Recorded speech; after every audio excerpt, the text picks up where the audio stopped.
Hi guys. I thought we would read A Camping Spree with Mr. Magee today because I love this book. It's a really good summary book. And this book is written and illustrated by Chris Van Dusen. It's a really great book, and the illustrations are really, really cool. I love the colors in them, and all the details. So I thought I would read you the story like this, so you could see the illustrations better. Let's see if I can move myself here. There we go. Okie dokie. Early one morning at 7:03, Mr. Magee and his little dog Dee packed up the camper and hitched up the load, hopped in the Rambler, and then hit the road. They drove to the mountains far from the sea for 2 nights of camping, or possibly 3. There's nothing like camping, said Mr. Magee. I know you'll love it. Just you wait and see. The views are fantastic. There's hardly a sound. Aside from the wildlife, there's no one around. And the air's so sweet you'll sleep like a log, said Mr. Magee to his small spotted dog. A few hours later, they took a sharp right and found a great spot to lay camp for the night. It was high on a hill with a beautiful view of Mount Adams, Mount Lincoln, and Jefferson, too. But perhaps the most wonderful feature of all was the brook that ran over a steep waterfall. Dee gathered pine cones and branches and logs. Magee made a campfire and cooked some hot dogs. And as the sun set behind far distant knolls, they sat roasting marshmallows over the coals. As the embers went out, they felt tired and dozy, so they climbed in their bunk beds, all comfy and cozy. But while they were falling asleep without care, along came a stumbling, bumbling bear. A kindly old bear whose sight wasn't so clear. He couldn't see far and he couldn't see near.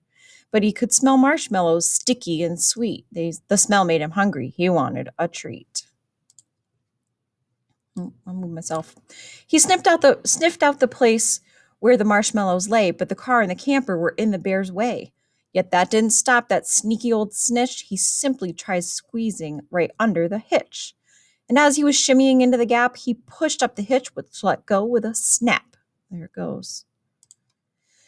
Now that the camper and car were untied, they started to roll down the rocky hillside. The car bounced away on the old logging road while the camper was heading to where the stream flowed.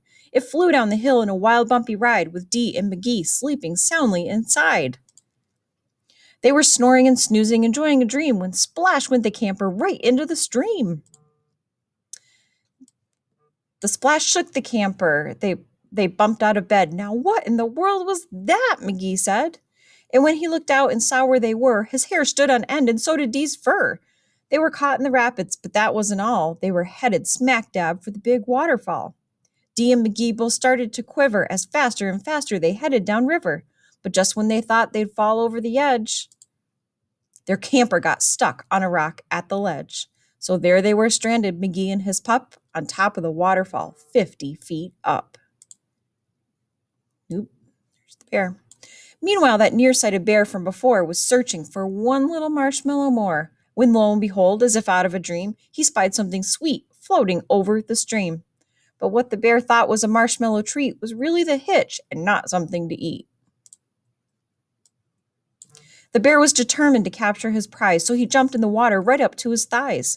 He splashed through the stream to the edge of the fall and snatched up the trailer hitch, camper and all. Dee felt a tug. Magee heard a knock as the bear pulled the camper right off of the rock. He dragged them both all the way back to the bank when he realized the hitch was not sweet, but quite rank. It means it tasted yucky. He spit out the hitch and left in dismay, while Magee and Dee's camper again rolled away. It flew down the path with a jolt and a jar and stopped in some bushes right next to the car. Dee popped her head out. Magee looked out too. Had they really stopped rolling? Could it be true? At last things were quiet and peaceful and still. They hooked up the hitch and drove off down the hill.